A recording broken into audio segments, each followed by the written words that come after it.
লা ইলাহা ইল্লাল্লাহ মুহাম্মাদুর রাসূলুল্লাহ সাল্লাল্লাহু আলাইহি ওয়াসাল্লাম। জুড়ে বলেন না আলহামদুলিল্লাহ। সাউন্ড যেহেতু ঠিক আছে, গজলটা গাইবো? আলো একটু দেরি করে আসুক, সমস্যা নাই তো? সবাই বলেন সমস্যা আছে? আমার সাথে সবাই একটু সুর দেন। নবী নবী বলে হায় কেঁদে কেঁদে দিন যায়, পাইনি দিদার ধুমে, লাখো সালাম কদমে নবী, লাখো সবাই নবী, লাখো সালাম কদমে, বলে নবী নবী বলে হায় কেঁদে কেঁদে দিন যায়, পাইনি দিদার ধুমে, লাখো সালাম কদমে নবী, লাখো সালাম কদমে। সোনার মদিনায় লোকে আছো গো, দেখতে না পাই নয়নে, ও গো দেখতে না পাই নয়নে, দয়ারি নজরে যাও, গোলামের দেখা দাও, দয়ারি নজরে যাও, গোলামের দেখা দাও, ধন্য করো জনমে, লাখো সালাম কদমে নবী, লাখো সালাম কদমে। মারহাবা বলে আর জোরে। ভাল লাগছে নি গজলটা শুনছেন যে? ভাল লাগছে না? তো এই নবীর পাগলরা রেখে থামানো যাবে কোন ফতুয়া দিয়া? কথা কয় না কেন? আর জোরে এদিকে তাকান। লাইট আয়োগ একটু পরে আওয়াজটা শোনেন, শুধু সময় কিন্তু চলে যাচ্ছে। এদিকে তাকান। কালেমার দিক কয়টা? আমি রাসূলের মর্যাদা বোঝানোর জন্য বলছি। একদম মানে ঈমানকে একদম মজবুত করার জন্য এইটুকুই আমি মনে করি যথেষ্ট, আর বেশি প্রয়োজন নেই। এই দেখেন লা ইলাহা ইল্লাল্লাহর মধ্যে হরফ আছে 12টা। কয়টা? 12টা। মুহাম্মদুর রাসূলুল্লাহর মধ্যে আছে হরফ 12টা। কয়টা? 12 12 মিলে কত হলো? 24। এই কারণে একদিনে 24 ঘন্টা, 24 আওয়ার্স। ওমা সুবহানাল্লাহ দি কয় না? আরে আরো জোরে। এখানে রাসূলের মর্যাদা পাইছেন নি? তার মানে এই না যে আমি ইব্রাহিম খলিলুল্লাহকে ছোট করে দেখছি। এদিকে তাকান। আল্লাহ 1,24,000 নবী রাসূলের মধ্যে 8 জনকে আল্লাহ স্বর্গীয় উপাধি দিয়েছেন। এর মধ্যে একজন হলো ইব্রাহিম খলিলুল্লাহ। Ibrahim is the friend of Allah. Allah বন্ধু হিসাবে ঘোষণা করেছেন। কিন্তু এর মানে এই না যে আমার রাসূলের চাইতে মর্যাদাবান। সুবহানাল্লাহ বলেন না কেন? তো এখন যেই নবীকে আল্লাহ এত মর্যাদা দিয়েছে, আপনি যারা এটাকে দুরূদ ইব্রাহিম বলে, এটার নাম দুরূদ ইব্রাহিম নয়, এটা হলো তাশাহুদের দুরূদ। আলহামদুলিল্লাহ বলেন। আর জোরে বলেন আলহামদুলিল্লাহ। তাহলে এটার নাম হলো কি? তা এটা আপনার যদি বাহিরে পড়েন আপনি তাশাহুদ পড়বেন, আর এটা নামাজের জন্য খাস। আর আমরা যে দুরূদ পড়ি, আমাদেরকে যারা বেদাতি বলে, যারা এই দুরূদ পড়লে বেদাতি বলে, এরার আসলে শিক্ষা বুদ্ধি দুইটাই কম। আপনারা কি মনে করেন? আরো জোরে। আপনি যেই নবীর নামটা আগে আসলো এবং যেই নবীর নামটা 4 বার, ইব্রাহিম খলিলুল্লাহর নামটাও 4 বার, আপনি কম্পেয়ার করতে গিয়ে আমার নবীকে বাদ দিয়ে আপনি এটার নাম রেখে দিলেন দুরূদ ইব্রাহিম। এটা কি হইলো? কথা বলেন। আরে দলিল তো নিয়ে পড়ে আপনার বিবেককে প্রশ্ন করেন, এটা কি হইছে? আরো জোরে বলেন। তো যারা পড়ে পড়ুক, আমরা পড়বো। আমরা নামাজের জন্য এটা খাস হিসাবে ধরে নিয়েছি, ঠিক কিনা বলেন? আরো জোরে বলেন। শুধু এখানে কান্ত নয়, এদিকে তাকান। আমার রাসূল যখন থুতু মুবারক ফালাইতো, কি করত? থুতু মুবারক সাহাবায়ে কেরাম এগুলো ধরার জন্য অধীর আগ্রহে বসে থাকতো। আর এই থুতু মুবারক যখন তারা নিয়ে তাদের স্ক্রিনের মধ্যে মেসেজ করে দিত, তখন তাদের স্ক্রিনটা একদম সিল্ক হয়ে যেত। সুবহানাল্লাহ বলেন না? শুধু কি এখানেই খান্ত? নবীজির মর্যাদা কত! এই মিয়া, আপনাকে আমি যদি আপনাকে আমাকে আমরা যদি কেউ থুতু দেয় বা আমরা কাউকে দেই, আমাদেরকে আস্থা রাখবে? কথা বলেন না কেন? আরো জোরে। জাবের রাদিয়াল্লাহু তাআলা আনহু কিছু সাহাবীকে দাওয়াত দিয়েছিলেন রাসূলের সঙ্গে, মনে আছে নি? কথা বলেন না কেন? তখন দাওয়াত দিলেন আমার রাসূল সকল মুহাজির সকল আনসারদেরকে দাওয়াত দিলেন, চলো চলো সবাই মিলে চলো, জাবেরের বাড়িতে আমাদেরকে দাওয়াত দিয়েছে, সবাই মিলে চলো। এবার জাবের দৌড়ে চলে গেলেন, বিবি বিবি রে, আমি স্পষ্ট করে শুনতে পেয়েছি, আমি মুষ্টিময় কিছু কয়েকজনের গুটি কয়েকজনকে দাওয়াত দিয়েছি, কিন্তু আমি শুনতে পেলাম রে আমার রাসূল সকল মুহাজির আনসারদেরকে নিয়ে হাজির হচ্ছে। জোরে জোরে কন্যা সুবহানাল্লাহ। বন্ধু মাত্র 350 আটার বন্ধু খামির রে, কত শের, মাত্র 350। আমার নবীর সঙ্গে সঙ্গী হলো 1000। আমি আমার রাসূলের মর্যাদা বোঝানোর জন্য বলছি, কারণ আপনারা আমার দাদু ভাই মুরব্বিরা যারা এসেছেন, আপনাদের সিনা এখনো আমার মদিনাওয়ালার প্রেমে ভরা। আরে বর্তমান প্রজন্মের ম্যাক্সিমাম যুবক যুবতী, তাদের অন্তর হলো হিংসা, নোংরামি, আত্মগরিমায় ভরা, ঠিক কিনা বলে? কেন জানেন তাদের সিনা এত হিংসা, তাদের হিংস্রি আত্মা এত নোংরামি? কারণ তারা ওই সমস্ত মোল্লাদেরকে ফলো করে যারা রাসূলের সাথে ওলিদের সাথে সম্পর্ক নাই।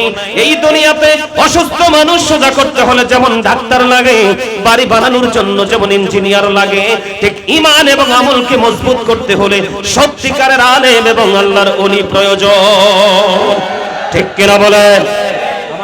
আপনারা একমত হতে পারবেন কিনা জানি না, আমি আমার কথার মধ্যে কিন্তু বন্ধু রিয়েলিটি আছে। আমার দিকে তাকান। এবার বন্ধু চলে গেলেন জাবেরের বাড়িতে, ছোট্ট একটা বকরি জবাই করলেন। উপস্থিতি হলো 1000 জন, ছোট্ট একটা বকরি বন্ধু জবাই করলেন। বন্ধু রুটিটা নিয়ে আসা হলো, রুটির খামিরটা নবীজির সামনে নিয়ে আসা হলো। আমার রাসূল এই খামিরের মধ্যে বন্ধু থুতু মোবারক দিয়ে দিলেন। জোরে জোরে কন্যা সুবহানাল্লাহ, আর জোরে বলেন না সুবহানাল্লাহ।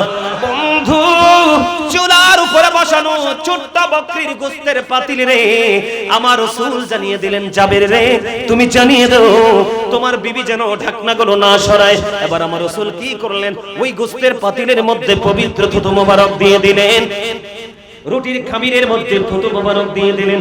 ঢাকনা কিন্তু সরাচ্ছে না। একদিক দিয়ে মানুষ আসছে, রাসূল বন্ধু খাবার খাওয়াচ্ছে, একদিক দিয়ে আসছে মানুষ খাবার খেয়ে যাচ্ছে রে। ও বন্ধু সকল মুহাজির আনসার মিলিয়ে 1000 জন, 1000 জন অত্যন্ত পরিতৃপ্তির সাথে খাবারগুলো বন্ধু খেয়ে শেষ করে দিল। পরে পাতিলা সরাইয়া দেখে রে, ওই যেমন গোশত তেমনই আছে, যেমন রুটির খামির তেমনই রয়ে গেছে, মনে হয় যেন কেউ টাচই করে নাই। জোরে জোরে কন্যা সুবহানাল্লাহ। এরা তো আমার নবীর দুরূদ পড়বে না, এরা তো দুশমনের রাসূল, গুস্তাখের রাসূল, ঠিক কিনা বলেন? আপনি আমি থুতু দিলে কেউ খাইবো? মাইরা মিয়া তক্তা করে ফেলবে, ঠিক কিনা বলেন? আর আমার নবীকে দাওয়াত দিছে অল্প কয়জন, কয়জন? আর রাসূল লয়ে গেছে কতজন? সকল মুহাজির আনসার মিলে 1000। সবাই পরিতৃপ্তির সাথে খাবার খেয়ে শেষ করে দিল। পাতিল চাইয়া দেখে ইনটেক খাবার রয়ে গেল। সেই নবীটা আমার, ঠিক কিনা বলেন? আমি সেই নবী নিয়ে প্রাউড ফিল করি, কাল হাসরেও করব, ঠিক কিনা বলেন? আর জোরে রাসূলের পাগল আলেমদের মর্যাদা কত? নবীর মদিনাওয়ালার সাচ্চা আশিক পাগল আলেমদের সাথে তুমি যুক্ত হও। আল্লাহ বলছে join with my dear people, come to my paradise. তাদের সাথে যুক্ত হও আর আমার জান্নাতে চলে আসো। সুবহানাল্লাহ বলেন না? আর জোরে। এরা কেমনে নবীর সম্মান করবে? এরা তো কয় নবীরে আমরার মতো। আর রাসূল আজ থেকে 1500 বছর আগে চ্যালেঞ্জ করে গেছে, ক্বালা আইয়ুকুম মিসলি, তোমরা কে আছো আমার মতো? সাহাবায়ে কেরাম পর্যন্ত হাত তোলার সাহস পায় নাই। তুমি কে? তুমি বলো রাসূল তোমার মতো। এত স্টুপিড। এই জন্য আমি আপনাদেরকে বলে দেই, আল্লাহর হাবিব বাবা মা যারা হয়েছেন আপনাদেরকে আজকে বলে যাই, জীবনে আর কোনোদিন দেখা হবে কিনা জানি না, আপনাদের সবাইকে আজকে প্রাণ ভরে ইনস্ট্রাকশন দিয়ে যাই। রাসূল বলে গেছেন, আমি আপনাদেরকে বলে যাই, every parent should take care their children very carefully. প্রত্যেকটা পিতামাতার উচিত তাদের সন্তানের দায়িত্ব যত্ন সহকারে পালন করা। আর আমরা সন্তান হিসাবে we should be our parents, আমাদের প্রত্যেকের উচিত আমাদের পিতামাতাকে মান্য করা, কারণ বাবা মাকে ভালোবাসা মান্য করা ফরজ, তাদেরকে কষ্ট দেওয়া হারাম। এখন এই সন্তান আপনি পাবেন কোথায়? এই সন্তান আপনার এমনি এমনি হবে না। এই সন্তান আপনাকে তৈরি করতে হবে। তেঁতুল গাছ লাগাইলে তেঁতুল ধরে, তাল গাছ লাগাইলে তাল ধরে, আম গাছ লাগাইলে আম ধরে।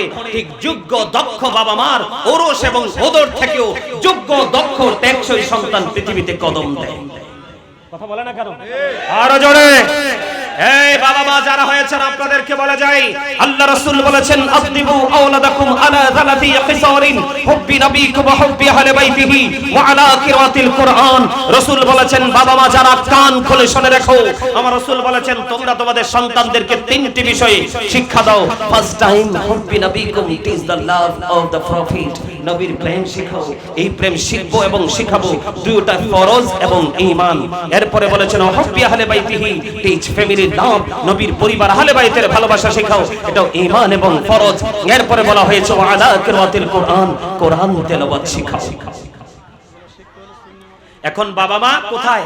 এই যদি সন্তানকে আলেম বানাতে চান, গতকালকে আপনাদের মুন্সিগঞ্জে ছিলাম আমি, বিশাল প্রোগ্রাম। গতকালকে আমি মুন্সিগঞ্জে ছিলাম, গতকালকে শিক্ষার গুরুত্বের উপর আলোচনা করেছিলাম। আমি আপনাদেরকে বলে দেই, আপনি যদি আপনার সন্তানদেরকে সত্যিকারের যোগ্য দক্ষ হাফেজ এবং আলেম বানাতে চান, একমাত্র আহলে সুন্নাত ওয়াল জামাতের মাদ্রাসা ছাড়া কোনো বিকল্প নাই। এখন আপনি যারা নবীকে আমার মতো মনে করে তাদের কাছে গেলে আপনার সন্তানও ধ্বংস হবে, ঈমানও যাবে, আমলও যাবে, লগে টাকা দিয়েও ধ্বংস হবে। কথা কন না কেন? এটা আপনাকে মাথায় রাখতে হবে। আবেগ দিয়ে কোনো কাজ করা যাবে না, বিবেক দিয়ে কাজ করতে হবে। ঠিক কিনা বলেন? আরো জোরে বলেন। আমার রাসূল বলেছেন আলী, আলী রে, তোমার মাধ্যমে কারো হেদায়েতের ব্যবস্থা হওয়া একটা লোক লাল উটের মালিক হওয়ার চাইতেও দামি। প্রশ্ন করতে পারেন, বলে হুজুর লাল উট কেন আসলো? আমার আপনার প্রাণের রাসূল বন্ধু জানিয়ে দিয়েছেন। রাসূল যখন এই হাদিস শরীফ বর্ণনা করেছেন, তখন ওই লাল উট পরচারীদের জন্য সবচেয়ে বেশি দামি ছিলেন, উৎসাহিত করার জন্য, অনুপ্রাণিত করার জন্য। রাসূল বলেছেন তুমি দ্বীনের শিক্ষিত হও। বন্ধুরে আমার, একজন আমলদার আর একজন হলো জ্ঞানী। এই আমলদার এবং জ্ঞানীর মধ্যে জ্ঞানী ব্যক্তির মর্যাদাই বেশি, কারণ গান হলো আপনার কলবের নূর, যেটা আপনার ফিউচার, আপনার ফ্যামিলির ফিউচারকে ব্রাইটনেস করতে পারে। জোরে বলেন ঠিক না বেঠিক? এজন্য আপনাকে বিবেকবান হতে হলে সুন্নি আলেমদের সাথে আপনার সন্তানকে যুক্ত করে দিতে হবে। ঠিক কিনা বলেন? তারা ঈমান আমলকে মজবুত করতে পারবে। ঠিক কিনা বলেন? এখানে নাই শুধু রাসূলের মর্যাদা আমি বুঝাই, আরেকটু বলবো। আরো জোরে বলেন। রাসূল কি দিছে? রুটির খামিরের মধ্যে কি দিছে? থুতু মোবারক। শুধু থুতু না, আপনারটা আমারটা থুতু, নবীজিরটা মোবারক। কথা কয় না কেন? নবীজি কি আপনার আমার চেয়ে ব্যতিক্রম না? বেনজির ও বেমিসাল। ঠিক কেন বলে? আরে জোরে। বন্ধুরে আমার, আমার নবী মদিনায় থাকা অবস্থায় 27টি যুদ্ধ করেছেন। কয়টি? এর মধ্যে সবচেয়ে বড় যুদ্ধ হলো বন্ধু উহুদের যুদ্ধ। উহুদের ময়দানে যখন প্রাণীর নবীজির বন্ধু দান্দান মোবারক শাহাদাত বরণ করলো, নবীজির এই পবিত্র জবান মোবারক দিয়ে রক্ত মোবারক বের হতে লাগলো, লোহ মোবারক বের হতে লাগলো। ও বন্ধু, এটা দেখে একজন পাগল বন্ধু পাগল পারা হয়ে গেল। ওনার নাম হলো হযরতে মালিক বিন সিনান। মালিক বিন সিনান দৌড়ে চলে গেলেন, গিয়ে প্রাণীর নবীজির রক্ত মোবারক চষতে শুরু করলেন। আমার আপনার প্রাণের রাসূল একটা ডাক দিয়ে বললেন, রে মালিক বিন সিনান, ও মালিক বিন সিনান, তুমি রক্তগুলো ভক্ষণ করো না। মালিক বিন সিনান একটা ডাক দিলেন, ইয়া রাসূলুল্লাহ, ইয়া হাবিবাল্লাহ, নবী গো, ও প্রাণের নবী গো, আমি আল্লাহর ইজ্জতের কসম করে বলছি গো নবী, আমি আপনার একটা ফোঁটা রক্ত উহুদের জমিনে পড়তে দিব না গো নবী, একটা ফোঁটা রক্ত উহুদের জমিনে পড়তে দিব না। ও গো নবী, যতক্ষণ পর্যন্ত আপনার রক্ত মোবারক বের হতে থাকবে গো, আমি মালিক বিন সিনান ততক্ষণই বন্ধু ভক্ষণ করতে থাকবো। এই কথা বলে তিনি নবীজির রক্ত মোবারক ভক্ষণ করতে শুরু করলেন। নবীজির রক্ত মোবারক ভক্ষণ করতে করতে করতে করতে বন্ধু শেষ রক্তের ফোঁটা যখন শেষ হয়ে গেল গো, আমার আপনার প্রাণে নবীজি গোটা পৃথিবীর মুমিন মুসলমানকে ডেকে বললেন, ওরে দুনিয়ার মানুষ, তোমরা যদি দুনিয়ায় কেউ জান্নাতি মানুষ যদি দেখতে চাও রে, তাহলে আমার মালিক বিন সিনানকে দেখে না। কি বুঝতে পারলেন? এইভাবে রাসূলকে ভালোবাসেন। আমাদের দেশে এখন কি, নবীজির সাথে দুশমনি করার পরে কিছু দালাল আসে, শিশু দালাল লাইভে চলে আসে এটাকে বৈধতা দেওয়ার জন্য। নবীজির ক্ষেত্রে স্লিপ অফ টাং শব্দ প্রযোজ্য নয়। ঠিক কিনা বলেন? নবীজির ক্ষেত্রে স্লিপ অফ টাং এই শব্দ প্রযোজ্য নয়। নবীজির সম্পর্কে কথা বলতে গেলে, নবীজিকে নিয়ে মন্তব্য করতে গেলে যতবার আপনার ভাবনার প্রয়োজন ততবার ভেবে আপনি তারপরে নবীজিকে নিয়ে কথা বলবেন, কারণ নবীজি আল্লাহর প্রিয় হাবিব। কথা কি বুঝতে পেরেছেন? শুধু কি এখানে ক্ষান্ত নবীর মর্যাদা বোঝেন, নবীকে কেমন করে ভালোবাসতে হয়? বন্ধু, আমরা যারা মুসলিম কান্ট্রিতে বসবাস করি, বাংলাদেশ ছোট্ট একটা বাংলাদেশে, বাংলাদেশে যারা বসবাস করি, আমাদের জীবনে গাধার মতো একটা প্রাণী কিন্তু গুরুত্বপূর্ণ ভূমিকা রাখে না, ঠিক কিনা বলেন? আমরা কিন্তু গাধা বন্ধু লালন পালন করি না। ওই যে দেখেন আমার এক কালা ভাই, দেখেন চোখের পানি গুলো ঝরঝরায়া পড়তেছে বন্ধু, এটাকে বলে মদিনাওয়ালার প্রেম রে। ওই যে আমার সাথে এটা বসে আছে বন্ধু, নবীর প্রেমে কাঁদে। আমি আপনাদেরকে বলে দেই, আকির নামক একটা গাধা, নবীজি যখন চলে গেল এই পৃথিবী ছেড়ে, তিনি সইতে পারছে না, শুধু কান্দে রে, শুধু বন্ধু কান্দে। বন্ধুরে আমার, ওই গাধা শুধু কান্দে আর তার মনের কথা হলো, ওগো মানি আর কি জীবনে কোনদিন প্রাণের রবিকে চর্মচক্ষু দ্বারা কি আর দেখতে পাবো না।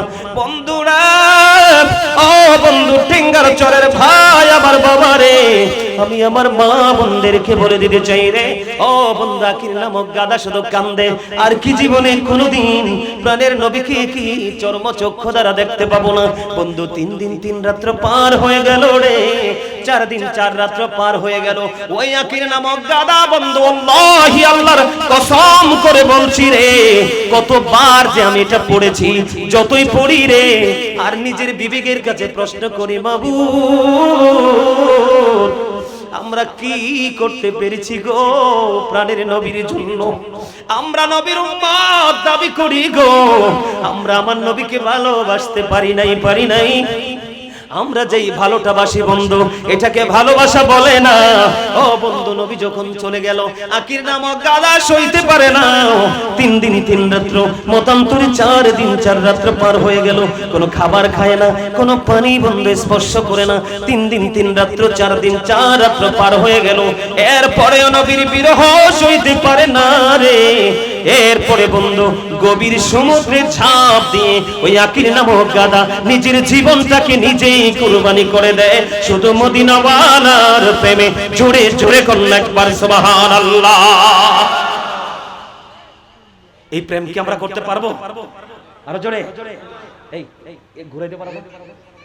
প্রত্যেকটা পয়েন্টের সাথে এগুলো এদেরকে নিবা, স্মৃতি হিসাবে রাখবা। আলহামদুলিল্লাহ বলেন।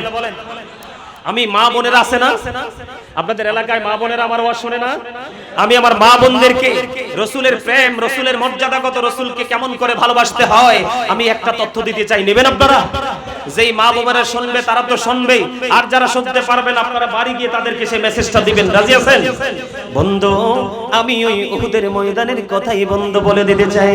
বন্ধুরে আমার, হযরত নুসৈবা রাদিয়াল্লাহু তাআলা আনহা শুনতে পেলেন প্রাণের নবীজি উহুদের ময়দানে শহীদ হয়ে গেছে। হযরত নুসৈবা বন্ধু পাগল হয়ে গেল গো, নবীজি পৃথিবী থেকে শাহাদাত বরণ করেছে। ওই নুসৈবা বন্ধু সহ্য করতে পারলো না, নুসৈবা দৌড়ে ছুটে যায় রে ওই উহুদের ময়দানের দিকে। ও বন্ধু, তোমরা হৃদয় খুলে সবাই মিলে শোনো, আমি আমার মা গো, আমি আমার বোনদেরকে বলতে চাই গো, হৃদয় খুলে শোনো। বন্ধু নুসৈবা যখন নবীজির প্রেমে দৌড়ায় ওই উহুদের ময়দানের দিকে, দৌড়াতে শুরু করলেন। কিছুক্ষণ পরে একটা খবর আসলো, রে নুসৈবা যুদ্ধের ময়দানে তোমার ভাই তো শহীদ হয়ে গেছে। ওয়াল্লাহি বন্ধু, নুসৈবা একটা সেকেন্ডের জন্য দাঁড়ায় না রে। শুনতে পাইলেন নুসৈবারে তোর ভাই তো শহীদ হয়ে গেছে, নুসৈবা একটা সেকেন্ডের জন্য বন্ধু দাঁড়ায় না, দৌড়ায় শুধু মদিনাওয়ালার প্রেমে রে।